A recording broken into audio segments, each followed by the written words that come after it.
This is Hannibal here from the HannibalTV.com.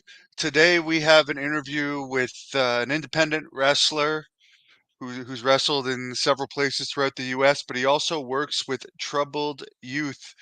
Johnny the Muscle Dog Metzger. How are you doing today? Doing great. How are you doing, Hannibal? Good. Any relation to Guy Metzger, the UFC fighter? No, sir. Nope. The same last name, but no relation. I see you're looking very full in the chest there. What are you benching these days? The last time I maxed out, I did just a little over four. I got about 410. Okay. Yeah, that's pretty good. So let's talk about a bit. Were you always a wrestling fan growing up? What got you into professional wrestling? Always a wrestling fan.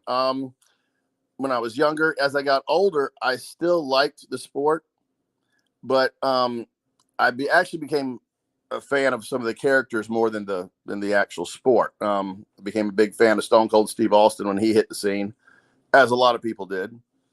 But I just seemed like I could kind of relate to the guy. You know, we find characters that we think we can relate to in a way, or that oh, I wish I could say that, or I wish I could have people hear my voice on that.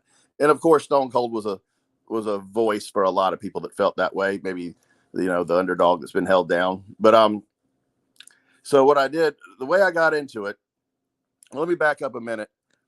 I I'd seen the movie The Condemned with Stone Cold Steve Austin, and I was sitting around the house one day on a Sunday afternoon, and I was just bored and watching the Stone Cold Truth and a documentary that gave his city and state where he lived and his um, parents' first and last name.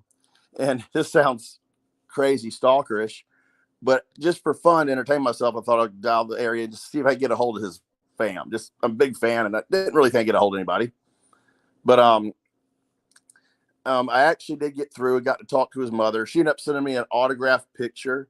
We stayed in touch. At this point, I hadn't gotten into the wrestling business. I didn't know you could get into an independent wrestling company. I thought it was WWE, WCW, and just the big time. And I didn't think I could qualify for that at the time. But went out to California. Long story behind that. But in California, Chico area, I went to the gym where I work out, and I had an Austin 316 T-shirt on. And the girl behind the counter, her name was, I believe it was Scarlett. She said, "Do you like professional wrestling?" And I said, "I've always been a professional wrestling fan, and I'm a big. You see, I'm a big Steve Austin fan." And she said, "Well, I work for a company called PCW, and we're hosting an event called Living the Dream.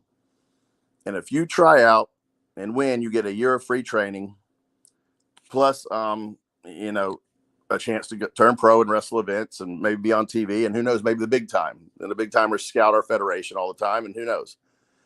Well, I was at the age of 33. I thought I might be a little bit old to start something like this. But I had always admired the sport, liked the characters. Thought it would be a really good time. So at my age, I'm like, well, I'll try out, see how far I get. Ended up trying out, ended up winning Living the Dream competition. And that's how I got my foot in the door of professional wrestling.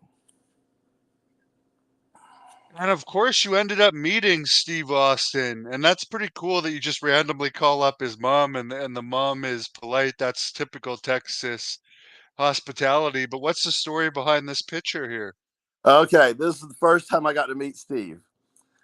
He had come out there to do a podcast at Sierra Nevada, and the guys in wrestling, PCW, Mitch, he's a big Steve fan. He saw me. We were talking at practice one day. He's like, "Hey man, guess who's coming to town? We got to be there." And I was like, "Absolutely." So I called in sick for work that day. I wasn't going to miss an opportunity to meet Stone Cold. And like I said, I'd become friends with his mom over this time. I'd call her once a week. "Miss Williams, how you doing? How's Steve doing? Since he retired, we're sad he retired, but we love his movies. Tell him to keep making his movies." And she'd tell me that. Well, and when I got into PCW, I'd have DVDs made of my matches, and I'd send them to his mother, who would show him. So I knew that Steve I knew he knew of me. He didn't know me yet, but he knew of me. And I was a little bit nervous because I had the way I'd gotten to meet her. She sent me that autograph picture in the mail, after I asked for sent her a letter, talked over the phone, correspondence. And when she sent me that autograph picture, I went down to River Street Suites. I lived in Savannah at the time. I bought the biggest basket they make and had it shipped first class to her front door. And said, "Thank you, Miss Williams, so much. I didn't expect that you would actually take the time to send a fan like me, an autograph poster. That's so sweet of you." And then she sent me back another letter and said, "Thank you so much. A fan has never, ever sent us a gift. We've sent out lots of, autograph posters and pictures, but we've never gotten anything back." So thank goodness I was on Stone Cold's good side, probably because his mom seemed to like me and thought I was a good guy. So when I got to meet him, I didn't know what to say. I was nervous. I didn't know how he'd take it necessarily. Like I said, I knew he knew of me because she would tell me he showed him my DVD when he came to visit. She said, "You did this." He said to try this. So I'm getting wrestling pointers from Stone Cold's mama. Okay, from Stone Cold through her to me. So we became really good friends, you could say. And so when I saw Steve, I'm like, how am I going to say this to him? How do I tell him I've phone stalked your mom? And I'm the guy that phone stalked, asked for an autograph picture, got one. How am I going to explain this to where it don't come off sounded weird? And I didn't know, I didn't really have a plan of what to do if it didn't work. I mean, I guess I'd experienced the stunner firsthand if it didn't work.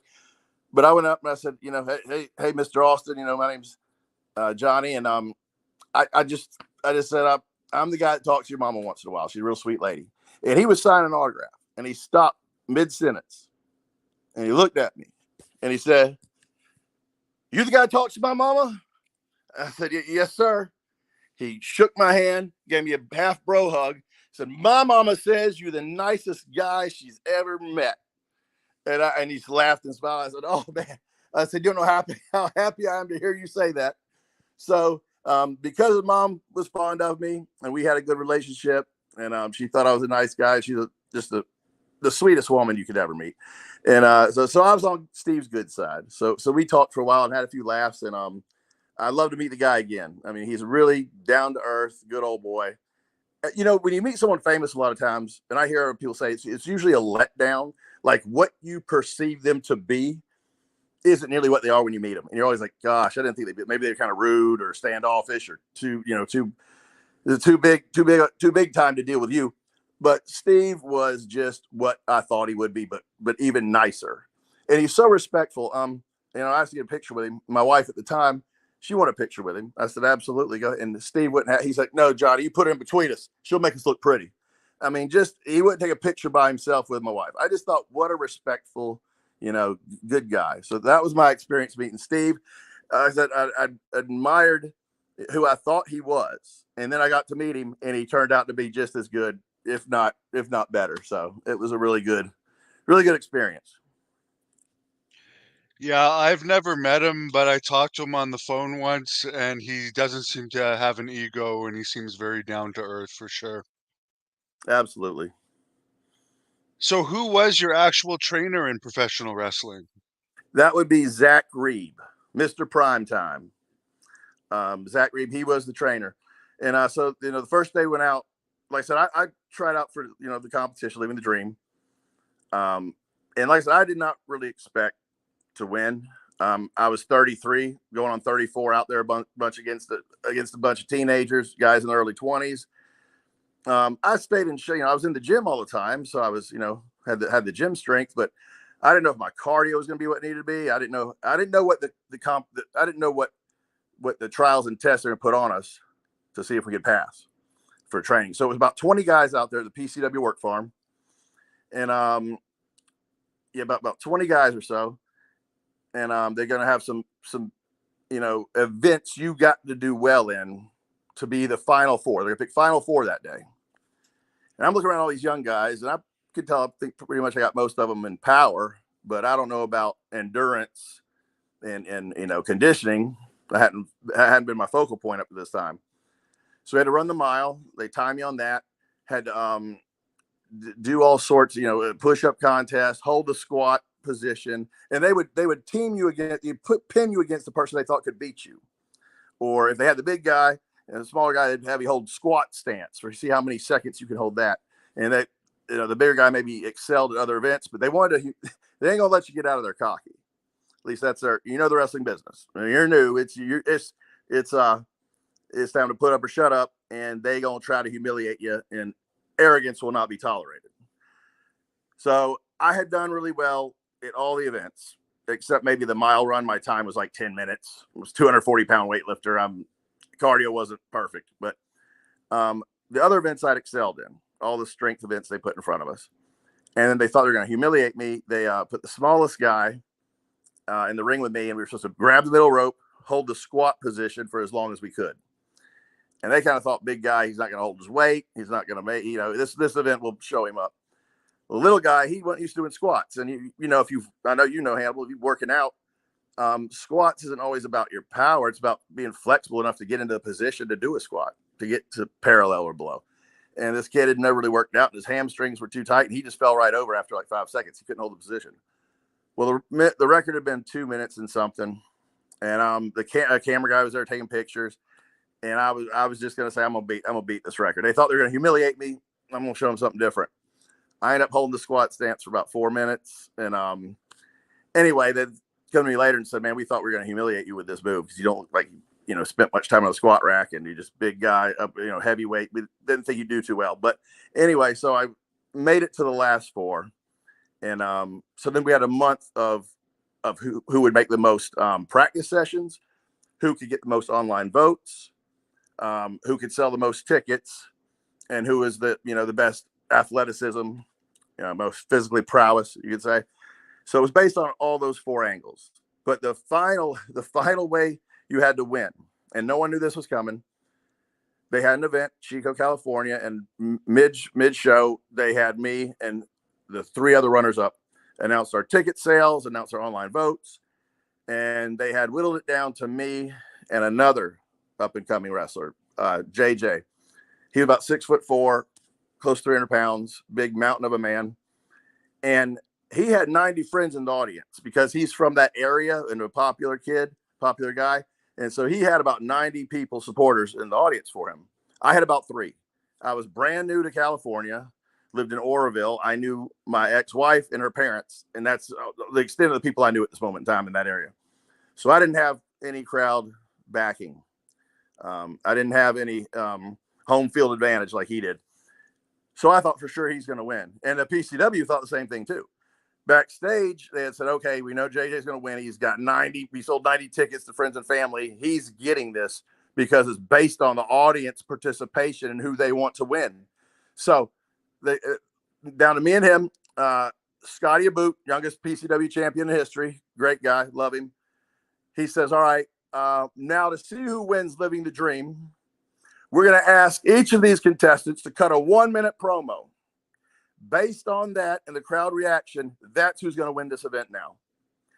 All right.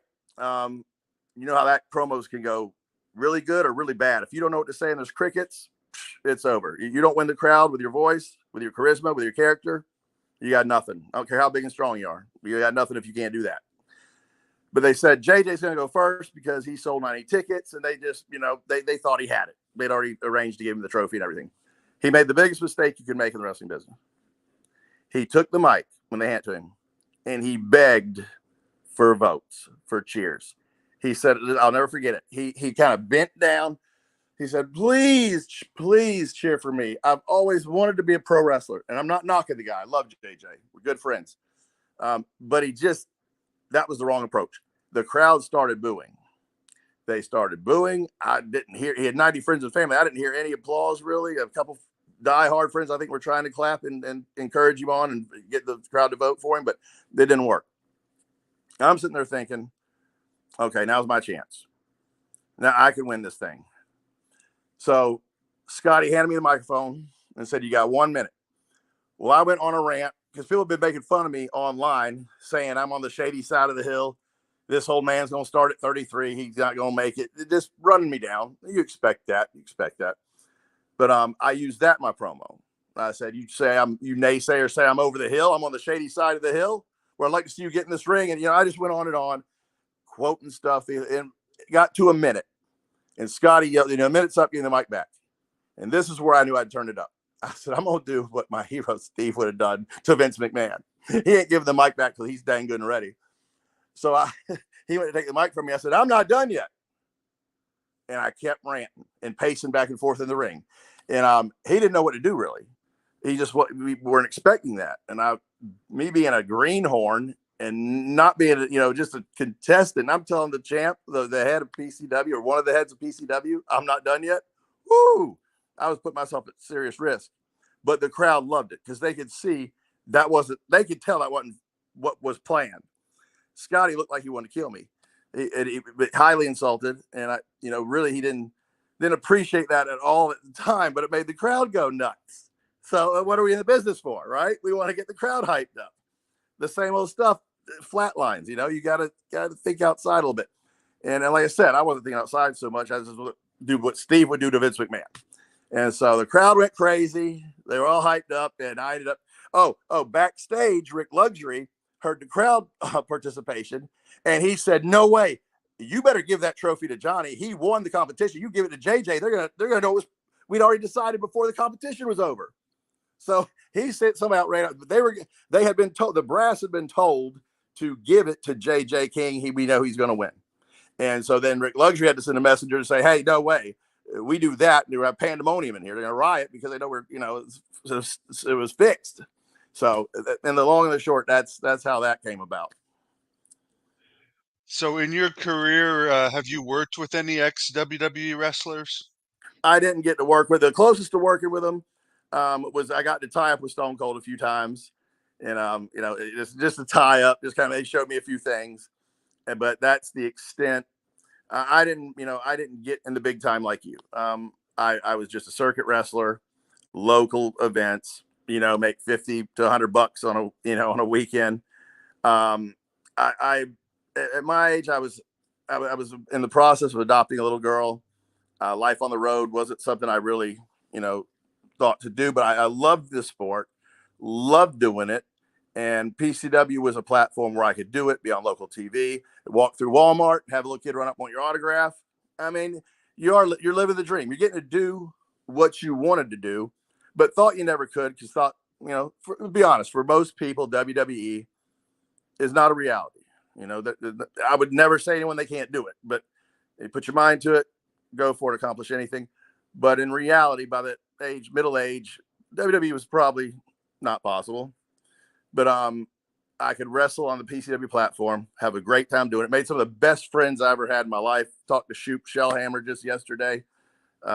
Great guy. He's the PCW champ right now, and he's done really well. And wishing the best. He's just a great guy. And in fact, I was talking to my fiance yesterday. I said I miss it. What I miss most about it is the other wrestlers that I wrestled with, the camaraderie we had. It's really like a big family, big extended family. But didn't get to really wrestle or train with any WWE superstars. Do they still have TV for PCW? And this is not PCW Ultra, right? It's what does PCW stand for? Because I think there's two PCWs in California. Yeah, that's Pro Championship Wrestling out at Chico area. Are they still on TV out there? I don't know if they're on TV. Like I said, it was just a local channel that would get, would air us once in a while. And that was back about 2013.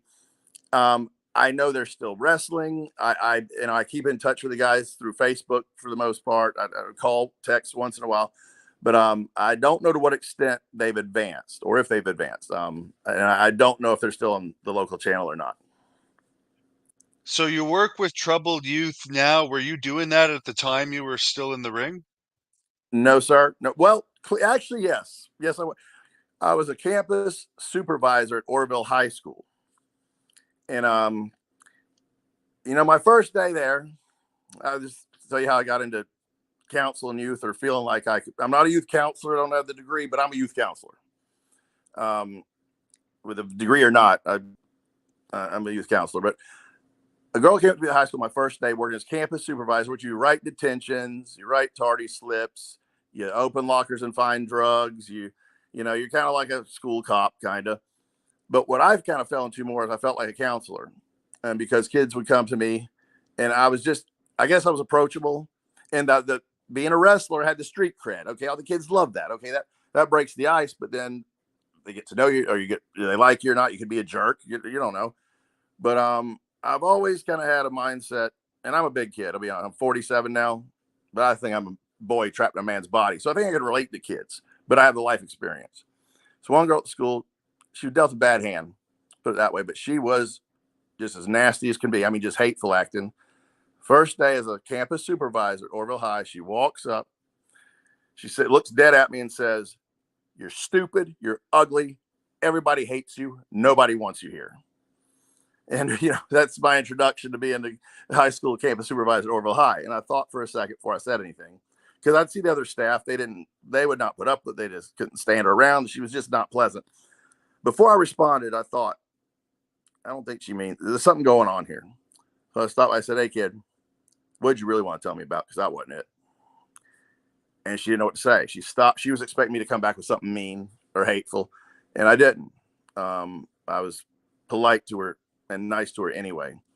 And long story short, she had a lot of problems, bad home life, just really dealt a bad hand.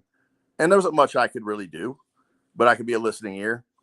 And kids respond to that so well. If you just take time to listen to them, you may not have the answer, but long story short with this one too, she came to me a few months after that, gave me a note.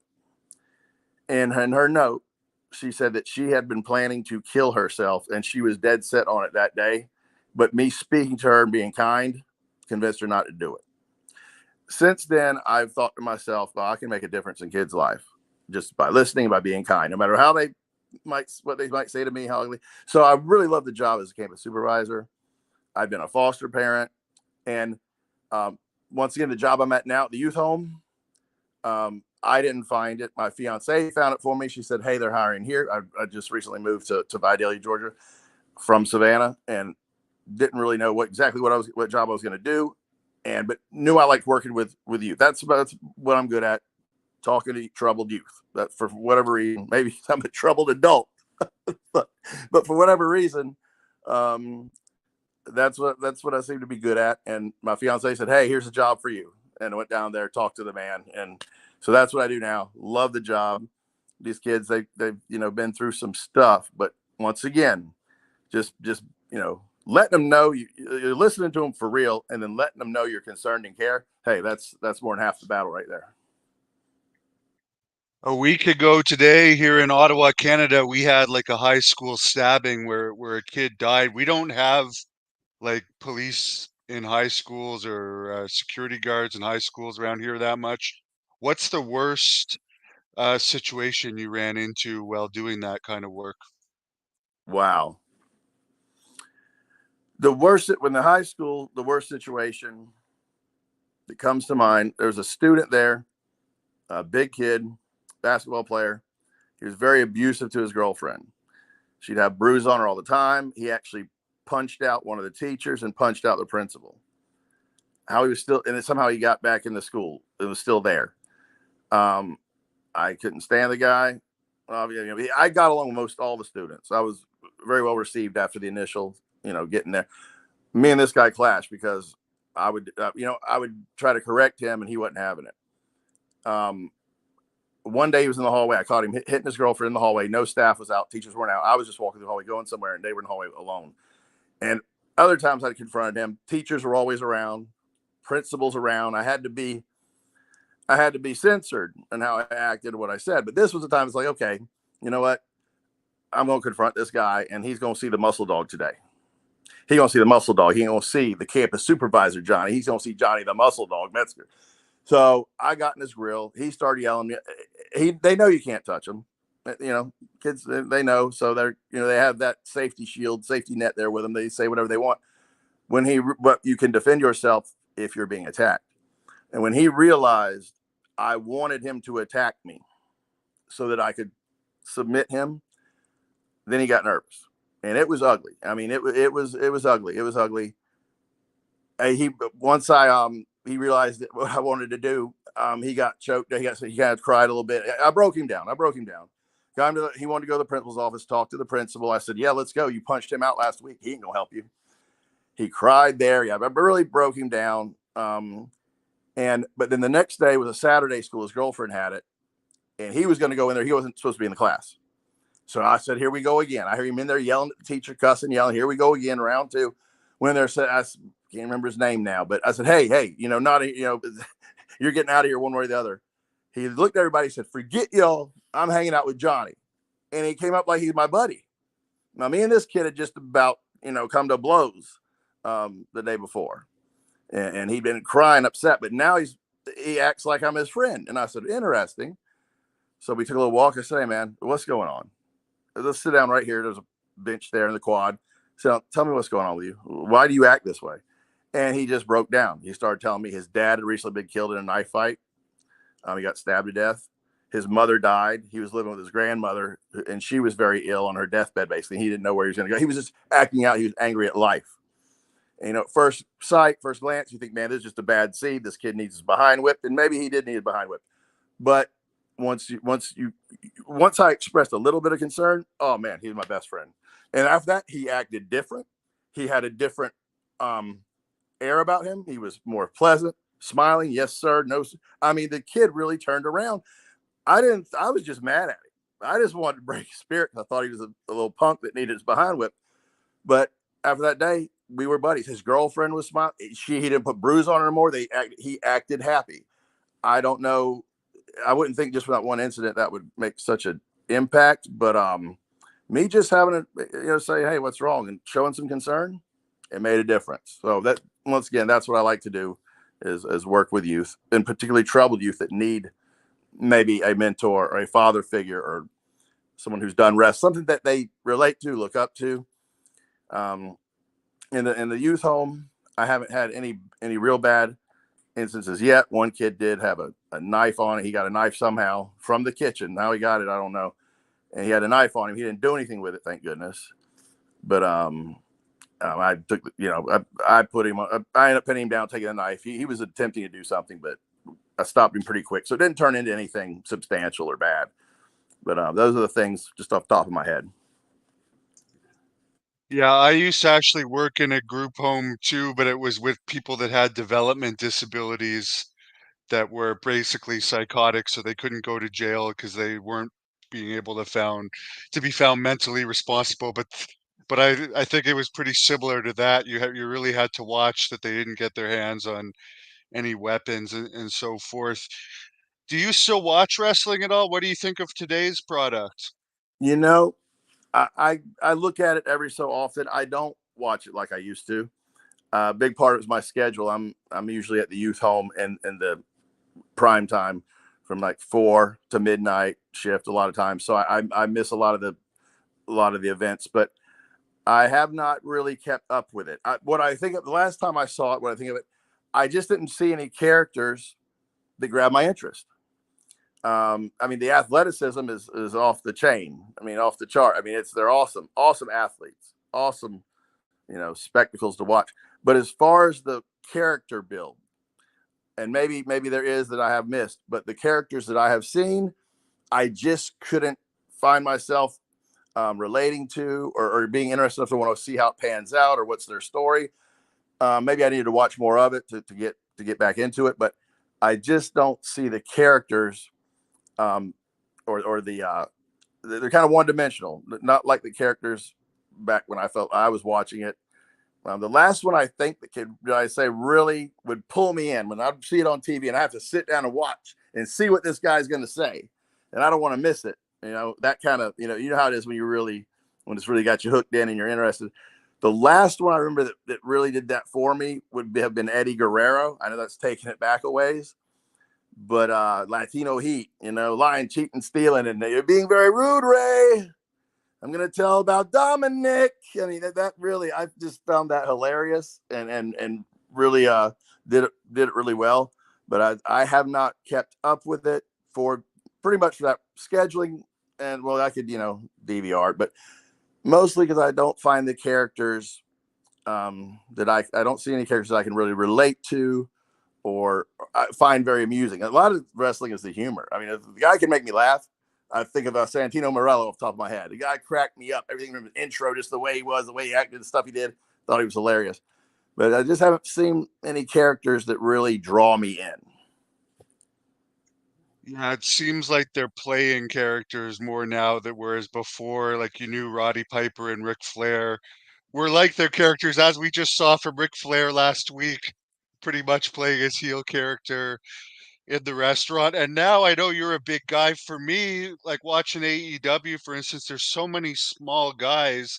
I just can't get into it because there's nothing like larger than life about them for some reason. I think for some reason there's an overabundance of small wrestlers or wrestlers that look like they don't even work out these days. I've noticed that too. Yeah, it seems like, did this guy spend any time in the gym? I think a lot of them have gone towards, just from what I've seen in it. A lot, I think a lot want to be high flyer type, and where the bulky, maybe the bulk mass, Scott Steiner look, or Hulk Hogan look doesn't apply. But yeah, like you said, I want to see some people do some superhuman things when I watch wrestling. When I think of wrestling, I think of big guys, that can really press someone over their head, like I've seen you do to fellow wrestlers. You press them right up there like the Warrior. But yeah, big, strong guys doing larger than life things. Think of Jack Bill Goldberg. My finish move was Jackhammer Slam, followed by a spirit like Bill Goldberg. So yeah, I would like to see some muscular prowess and power in the ring. Like you said, larger than life. So yeah, Goldberg's one of the greatest as far as I'm concerned. But to finish things off with Steve Austin, do you have a favorite match of his over the years? He's had so many. Absolutely, it was called match of the decade. That was the feud he had going with Bret the Hitman Hart. He didn't win the match. It didn't matter. He might as well have won it. That's when Bret put him in. His head was busted wide open. Bret puts him in the sharpshooter, and he's stone cold. You got to kill him. He's not going to tap out and give up. You got to kill him. So Bret locks that sharpshooter in, and Stone Cold's pushing up on the mat, straining, and man, it comes a flowing down through his eyes and teeth, and he blacks out. He never taps out. He blacks out. Then he won't let anyone help him out the ring. He limps back to the dressing room. Didn't win the match, but dang it, he didn't tap out either. That's my favorite match. The only thing about that match, Bret Hart in his book says that he bladed Austin, and Austin in his book talks about that he was always comfortable with getting color, and he Right, takes right. credit for it. So I wonder who the actual. I'll believe Austin on that one. I think I'll believe Stone Cold on that one too. Another you mentioned, I think you mentioned Ric Flair a little bit. I want to tell you, my mother-in-law dated Ric Flair back in about '85, and she got some story. But she said he's an awesome, great guy. But my mother-in-law dated Ric Flair, and that's how I actually met my fiance. I had some wrestling stuff on my Facebook, and we corresponded based on wrestling. And she had to tell me her mama dated Ric Flair, and I said I got to meet you, girl, and I got to meet your mama too. And so that's how that happens. And Billie Jean, her name Billie Jean, named that before the Michael Jackson song, but she dated Ric Flair, and every time I see her, we talk about him. Where was she from? She was in Oklahoma, I believe. She was in Oklahoma. What part? Oh, Casey? Oklahoma City. Oklahoma City. Oklahoma Okay. City. She didn't even watch wrestling, but she's a beautiful woman. If you know about Ric Flair, he loves a woman with some pretty legs, and she got the world's best legs, I believe.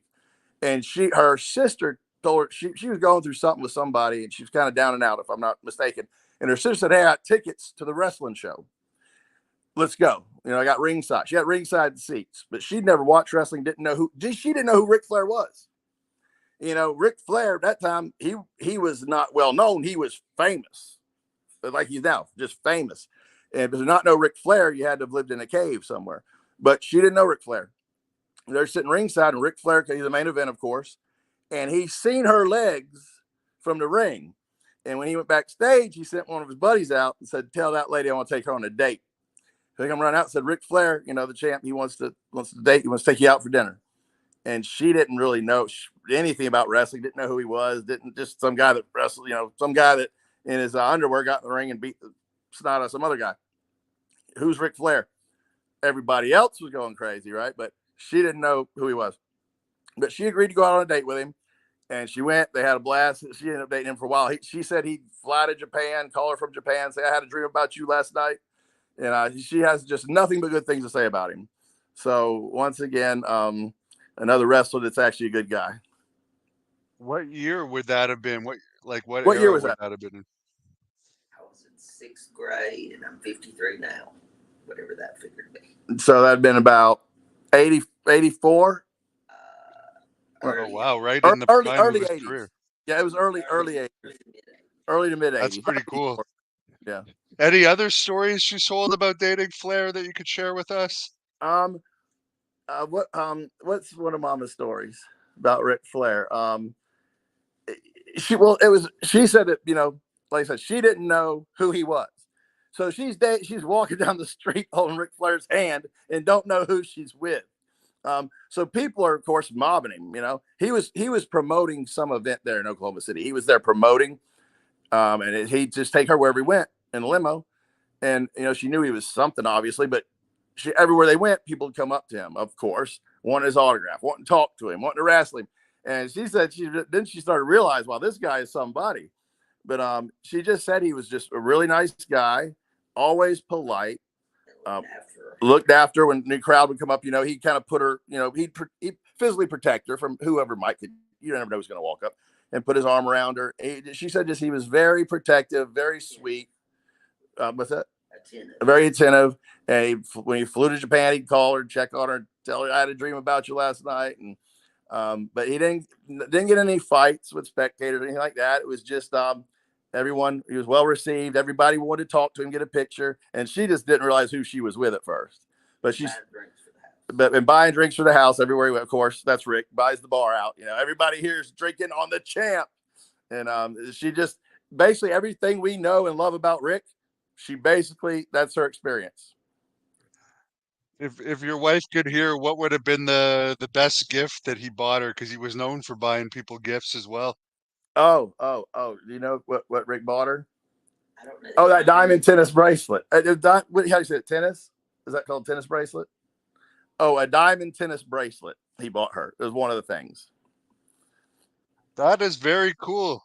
So you've been in contact through various means with all kinds of famous wrestler. That's awesome. Where could people follow you if they want to look you up on social media? Um, uh, my is it my story or my Facebook page? I don't do. I'm not real savvy with that. I'm the old man that doesn't know that stuff real good. But I have a storyline going. It's called Big Johnny. That they could look me up on that. I haven't done a whole lot on it, but Facebook, look me up, Johnny Metzger. You'll see on there. I'm in touch with the PCW wrestlers. They have updates every day usually, and so you can find me on my Facebook, Johnny Metzger. Very, very good. Well, I appreciate you coming on and sharing some stories. Keep up the good work with the youth, and I'll let you say whatever you want to the fans to wrap this up. Okay, Johnny the Muscle Dog here to PCW. Love you guys, miss you guys. Can't wait to get back and visit one day. Keep up the work farm ethic, and just want to shout out to my mother-in-law, Billie Jean. Ric Flair loves you, and so do we. And just everybody, keep it up, keep up the good work, and be safe.